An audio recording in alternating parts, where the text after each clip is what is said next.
You ask Tiger to solve. This deals with linear equations with one unknown. The final result is x equals -2. Let's solve it step by step.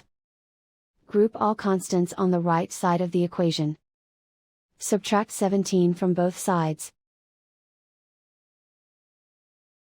Group like terms. Simplify the arithmetic.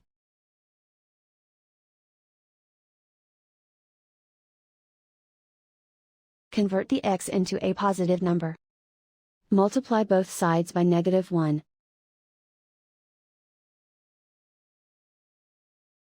Remove the ones. Simplify the arithmetic.